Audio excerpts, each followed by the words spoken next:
Namaste, everyone, and welcome to the Jai Bhakti Yoga podcast, where we share information on all things yoga, Ayurveda, and well-being lifestyle. I am excited to share these resources, insights, interviews, and so much more as we grow together on this wonderful journey of well-being. I am your host, Christina Andrini, founder of Jai Bhakti Yoga Foundation and JBYU School of Yoga and Ayurveda. I'd like to invite you to subscribe to our blog on Tumblr, as well as to follow us on Instagram and YouTube and Facebook and all the fun social media channels where we share some of the tips and insights and resources from our podcast and vice versa on here. Now let's go ahead and begin with today's episode. You know, we are the fastest growing ethnic and minority group in the United States. We're also the largest number of LatinX population here are immigrants, and a lot of the majority are undocumented. A lot of us in the United States, we face a lot of economic and political conditions that lead to lifelong chronic stress and negative outcomes, and especially for those who are undocumented because they don't have access to the same resources that we do, that people who have access to, public services do. We've got a cat. Explaining how we are the largest minority and ethnic group here in the United States. The majority of Latinx people residing here are immigrants, and a lot of minorities residing here for Hispanic are undocumented. We know that a lot of immigrants here face economic and political outcomes that lead to chronic stress and then can lead to negative mental health outcomes. A lot of people who immigrate here do so because they face trauma at home, whether that's from political violence, gang violence, extreme poverty, natural disasters. Those are all really traumatic, and it leads to long-term mental health conditions. My family moved here because my dad's job transferred us here, so I can't speak for those who, had to come here as a survival mechanism. Right. Which is a whole different, way of being, because you're coming here to survive. There's no other option. So we know, too, that prior to immigrating, those who experience severe trauma like political violence, gang violence, poverty, are less likely to actually return to their home, return back. So they stay in the United States because they fear what is at home, which is really sad. You're afraid to go back to where, you're from, just because of that fear. And this causes a lot of PTSD, correct? Yes. Mm-hmm. That's where the trauma can also boil down or come up from the PTS of having the fear of even going home from what you remember. Mm-hmm. The stories that you've allowed yourself to keep within you, I feel also causes more of this trauma that you relive over and over as part of these statistics that we are going over today. I just wanted to interject and say that because it pulls everything together when we're not just talking about statistics. Mm-hmm. We're talking about the reality of how things are in these households that is silent, and what immigrants are going through from a first person perspective, and the tools and the resources to support and supplement everything that Tatiana is saying, so that it's not anything we're making up. This is the reality of how life is for immigrants that come into this country and are working through their own mental health struggles and battles. And they're hiding in their rooms because they don't have anyone to talk to. And when they do talk about something, they're the ones that are looked at as going crazy. And it's at that point where they close up, so that they're damned if they do and they're damned if they don't. Right. Right. Because not only are they navigating what they experience, the trauma, whether it was, like I said, gang violence, sexual assault, death of a loved one, complete devastation from natural disasters. You're navigating that. But at the same time, you're navigating a whole different culture and a whole different world. So you can imagine why that leads to chronic stress and why that leads to the negative mental health outcomes for those who experience that. And we also see that immigration does play a really big toll in our close relationships. When we move, we're completely disattached from our families at home. We kind of lose those really strong family bonds that we are so known to have as a culture.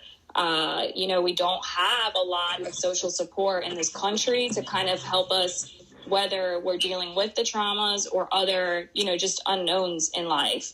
And we also fear discrimination as a extra that, we have to experience. So that also leads to poor health outcomes. Something I'm looking back at some of the notes that we were going back and forth about just recently, and I see here that we talk about the historical trauma. Mm. I'd like for you to open up a little bit about that, because this kind of leads us to your story in a way. Yes. So with the historical trauma, we have always been in this country experiencing anti-immigration sentiment, political rhetoric. It really stems from experiencing constantly anti-immigration sentiment, which we have seen, unfortunately, on the rise in the last couple of years due to political rhetoric and mass media that has really framed us as foreigners, criminals. It has negatively stereotyped our culture and unfortunately has influenced a lot of people to look at us like we are criminals or foreigners or abusing the system. When we look at the TVs, like how are we portrayed? We're usually seen as the maids, janitors, gangsters. I always look at media now in a different lens because it's like, how are we as a culture portrayed? I always look at like Maid in Manhattan, a Latina woman who is a maid working hard from the Bronx and then makes it big because she marries, or falls in love with someone that's wealthier. It's really important to look at the way our culture is being perceived and how that can make people assume that we are, different from them. Luckily now we're seeing more, displays of our culture through Disney films like Coco. I love that movie. There's a new one coming up. So that's, shining a light onto us in a better way because we have been for so long experiencing anti-Hispanic sentiment. And especially in the last couple of years, I have seen it on the rise where even I have become scared to speak Spanish at a grocery store or anywhere because I'm scared that someone's going to come to me and tell me, like, go back to your country, which we have seen a lot happen with, families going to grocery stores and speaking, their language and then getting told, you're not from here, like, go back to where you came from. That's something that we live, in fear of every day. Just how are we going to be perceived? Or even with people who have accents, like my parents, like how are they perceived differently than I am because they have an accent? It's really important to understand where we come from when we're uncomfortable to be ourselves in, public spaces because of the fear of flashbacks. And I can speak, for myself. When I was in 6th grade, I was, told, oh, did you swim the Rio Grande to get here? And, being so young, I didn't really realize, like, it didn't, like, it hurt. And then when I told my parents, they were like, oh, no, like, that's not okay. Like, that's severe discrimination. And, we tried to bring it up to the principal. Unfortunately, it wasn't taken seriously. But that sentiment sticks to me because you automatically labeled me as being legal or coming to this country by swimming. It's like we get told we're wetbacks, like all those horrible negative connotations that I think for me made me hide who I was for so long as an immigrant because I was scared of, what that was going to look like. And it's important because it even comes through like microaggressions. One time someone, this was actually like a couple years ago, there was like different flavored cupcakes and he was like, oh, I bet you would like the lime cupcake.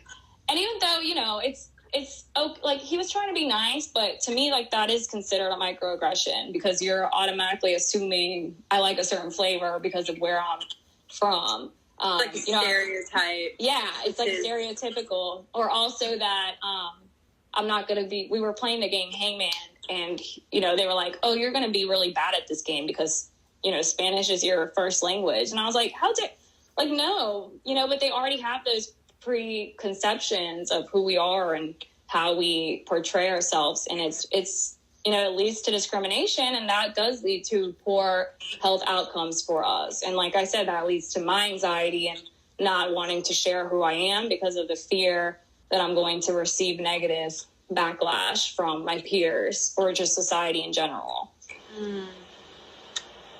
Wow. That's pretty bold. Yes. And that's pretty bold to say because, you know, it's so personal to experience that firsthand and now be able to advocate for it. Yes, definitely. You know? Because the blessing.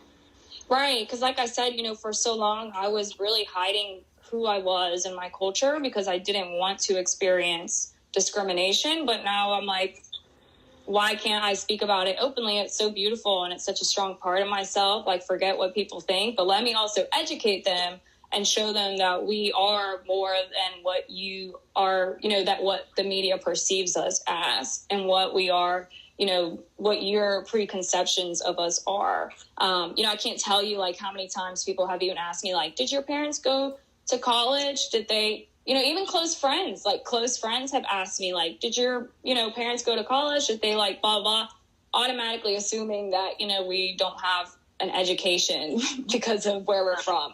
So it's very interesting. And it's, you know, like I said, even my close friends who I love dearly, but they also have preconceptions of what, you know, we are as a cultural group. So it's so important to have these conversations, I think, not only for ourselves, to liberate ourselves and speak more about our cultures, but for others who might not be Latinx to understand us better and see our struggles with our identity. I think that's the main reason why we are doing Compartiendo Esperanza is because a lot of people notice we're doing it in English. We're not doing it in Spanish. We have some, you know, we throw in words in English, Spanish, English. But really, it's to educate those that don't speak Spanish right now and are curious and interested in seeing what it's like to be in the shoes of the Latinx and Hispanic communities. Because it's kind of like being dealt a different hand in a way because of our resilience, because of how we're structured and we're built. We tend to navigate ourselves in a way that, I mean, you can tell in the background you hear behind me, they're very fiery personalities, right? They're very like out there. And it's because we're doing things, whatever it takes is our motto. Whatever it takes, it's got to get done. And we will fight through tooth and nail to make it happen. And a lot of people tend to not understand that because of that same amount of passion and fire that we put into everything, it's the same exact passion and fire that we also put into the state of our mental health. When we are down, we are down. It is low. It's going to be almost near impossible to actually lift someone in the Latinx Hispanic communities, especially Latin women, that are working through releasing anger, releasing some darkness, forgiveness. Forgiveness is the hardest word in our language because as much as we say it. Right? As much as we say it. How often now is it when you had a Spanish family, your home, and Americans, please, I want you to experience this, all cultures, I want you to do your own thesis, your own scientific test. And I want you to think about things that have happened to you in your past with certain family members that you're going to see. And after you see them, you have the opportunity to have a conversation with them, to nip it in the bud. However, to quote my sister Tanya, you don't take the opportunity to have the conversation. However, you have the opportunity to have this entire dramatic reenactment of what you would like to say, how you're going to say it, to maybe your best friend or to somebody else. But when it comes time to actually address the individual, something called fear comes up. And then another year goes by and you let it all boil up and boil up and boil up and boil up and boil up. And you want to have this conversation with that person one good day, and one good day comes and you don't have that conversation. And then again, it continues to boil up. When you finally have the conversation, it's because you yourself, and I'm going to say it super candidly, because I myself am conscious of it. I've done it too. So I will never say anything out loud to you all that I have not myself been through and have gone through, Tatiana herself included. And so we have these conversations with the mirror. We know exactly how we're going to say it. We have all the attitude and all. We're all passionate, hands flying, and all the things, right? And then we have a million different scenarios as to what it is that they're going to respond back. Well, if they say this, then I'm going to say this. And if they say that, then I'm going to say this. Because I know what they're going to say, right? Like, you already know. Do you, though? And that, we wrote about it in the blog last week, and I repeated it again this week. Do you know what they're going to say? Right. Do you know where they're at right now on their walk? Do you also maybe, pause, have a consideration of the same compassion that you want to receive? Are you giving it to them? So conversations take two to understand within this particular culture, and any culture really, but specifically in the Latin culture, because we will say a lot of things to the person we confide in the most. But when we want to have that conversation with the individual, we don't. Or they are not responsive. When it comes to taking it in, to receiving it, not responsive, because we have a block. The very same stuff we said to the other person to educate them on what they need to do and what we need to do, what we needed to hear, we don't do. And that is a huge thing to address in this community, because it's an ongoing. I'm here in Puerto Rico right now, and I'm witnessing it right now, right? And so this is why I bring it up, because families have a very hard time addressing to one another exactly what needs to be said so that they can stop the cycle. Like my sister says, stop the cycles so that you can move forward and recognize it. And sometimes it means saying goodbye to certain family members.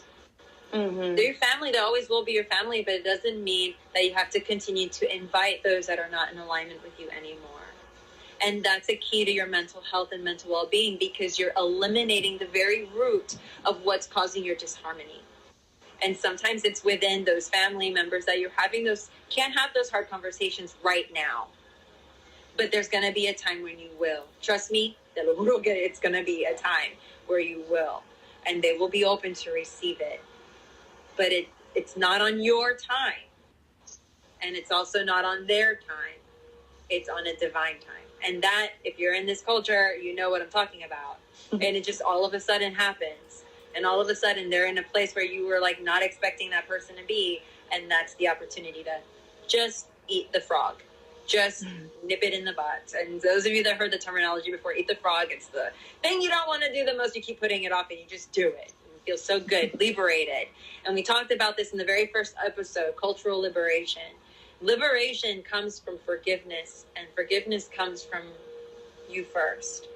And when you go back to that episode, you hear a little bit about it, but we talk about it because that's how Tatiana also introduces us, is through cultural liberation, how to have these conversations. And so, Tatiana, will you share with us a little bit about if we don't have these conversations, and if we begin to continue to be sweeping things underneath the rug, we start to look outside ourselves for support. And then the family units we begin to embrace, and this is going to lead us into next week's conversation, pero the family units that we start to embrace are not the greatest family units. And then they tend to lead us to gang violence. This is your new familia. They give you Drug abuse becomes pretty adamant in this culture when people don't have an outlet. Forgive me for my puppies in the background now having a lot of fun. A lot of fun. All right. So when you talk about in a moment, once they say hello to everybody in the neighborhood, this can lead to substance abuse. Big smile. Well, I do know that those who experience discrimination experience more emotional stress, social isolation, symptoms of depression and anxiety. And it even suggests that people who experience discrimination over time experience higher thoughts of suicide and negative behaviors. Men actually who immigrate to this country and experience, that chronic stress end up abusing alcohol more. And women actually have more depression and anxiety from the stressors that come just from, immigrating here.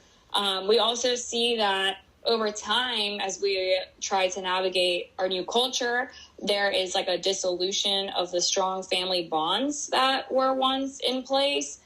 We see that, I think we spoke a lot about it in the first series, like how much we depend on our family bonds while we're in Mexico for me, but wherever you are, like how much we rely on our close family. And then when we move here, we don't have that family circle anymore. So maybe we start seeking that acceptance through other means, whether that's, abusing alcohol to try to numb that pain. We also see an increase in intergenerational conflicts for immigrants as we arrive to these new cultural values, and we're trying to, align ourselves with what U.S. society says, but also trying to keep, our LatinX culture. So there starts to be a lot of intergenerational conflicts, I think, especially for, young immigrants versus our parents. Maybe there's more conflict in, younger people trying to adapt quicker and leaving behind some of that, some of our past to adapt faster, and our parents or grandparents, having that conflict of, no, we're still doing it this way because this is how it's always been. So we do start to see that, more intergenerational conflicts. I think especially too, we don't get to see our families as often as we used to. So for me, I was supposed to go to Mexico in 2020. Of course, the pandemic happened. I haven't been since 2016. So just having not being able to have those close bonds, even for Thanksgiving, I'm not able to go to see my family in Ohio. I have to stay here. And that is a conflict, and it shows that we are dissolving as a family. I'm always so envious of people who get to spend Thanksgiving or with their aunts, their uncles, their cousins, because we don't get that, we don't get that privilege as immigrants. My family is really the only people in the United States. Everyone else is at home. So, that dissolution of the family bond, it does impact our mental health a lot, because we tend to isolate ourselves more. We tend to have more depression, anxiety, loneliness. The stress of figuring out what am I going to do for Thanksgiving is currently on my plate, because I'm trying to make plans with my my friends here who I consider family, but it will never replace, my family, my aunts and uncles who I love so much at home that I just can't see. So that's something too I've seen a lot is, the privilege of having family here, and that, people that you can constantly depend on is something that immigrants don't really have the privilege of experiencing and knowing. Yeah. It's heavy. Yes. It's heavy, especially during this time. And we want you to know that we're with you. And because when you're not around those people that love you and you love in return, it is different. It is different, especially during this time of the holidays that are coming up, and those that we've lost during the pandemic. Yeah. And after, and even now, where the world is slowly opening back up again, so that we are able to have the opportunity to see. But there are a lot of places that are third world country that are a lot of Latin American countries that are still also not open. Mm-hmm. So, it's really important that we're all in this together, Yeah. and a lot of this time that we're getting into, although it might be heavy, and it leads to substance abuse and it leads to seeking outside ourselves for this wholeness factor, there's resources that we can offer, and there's resources that are available to you. And I know at Jai Bhakti Yoga Foundation, we offer a ton of resources on our Facebook page, Instagram page, YouTube channel. We have a mailing list where you get a free dosha quiz, and we go through all the Ayurveda stuff for you. Like, we help you with your mindset. And NAMI has a million programs for you to go and click on their links. NAMI Louisiana and AMI Louisiana.org. You just go right there and you see all kinds of things available to you. And of course, NAMI's headquarters themselves also have their website with resources available all over the nation. And there's Latin American support systems and Spanish speaking support systems that are offered and that are also linked in the blog as well as on our websites. And that Tatiana will also be putting on the comments typically below if the video uploads today for us. But if not, we will be sending that out to you as well. So please, we'll post a picture of us here chatting, and we will send you the information and what we talked about today. Yes, Tatiana, would you like to add anything as we get ready for next week's call? No, not really. I guess, put into perspective, as an immigrant, that you aren't alone in this. If you're feeling isolated, like she said, there are support groups. I know some NAMIs across the state have like Spanish speaking support groups.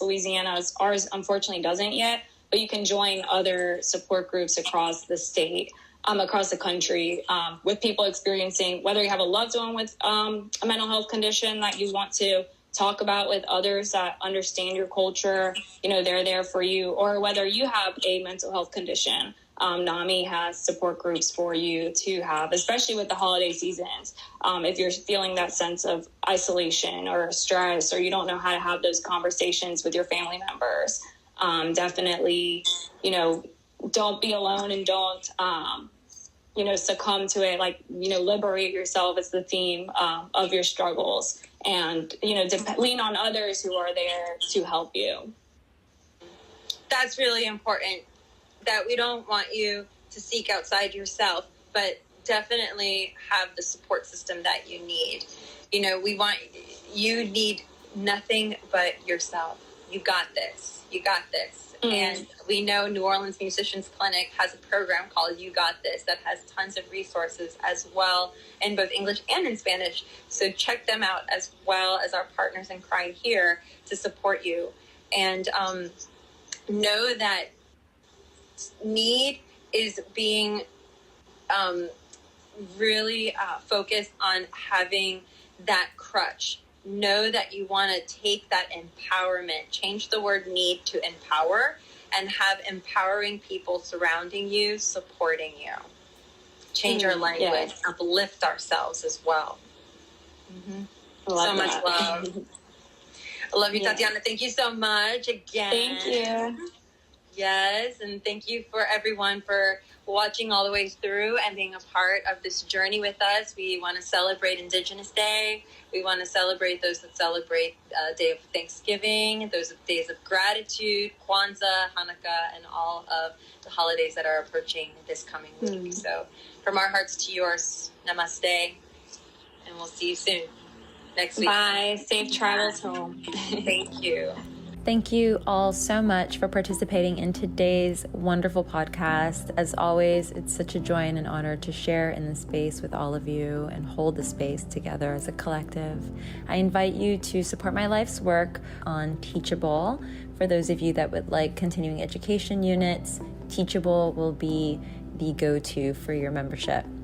I'm looking forward to growing together and meeting you all. Please be sure to follow me on Instagram and introduce yourself. I would love to follow you back, and subscribe to our YouTube channel for free classes that are posted weekly. Looking forward to our next chat together, and I'll see you online, in person, in an immersion, or on this podcast. See you soon. From my heart to yours, much love and namaste.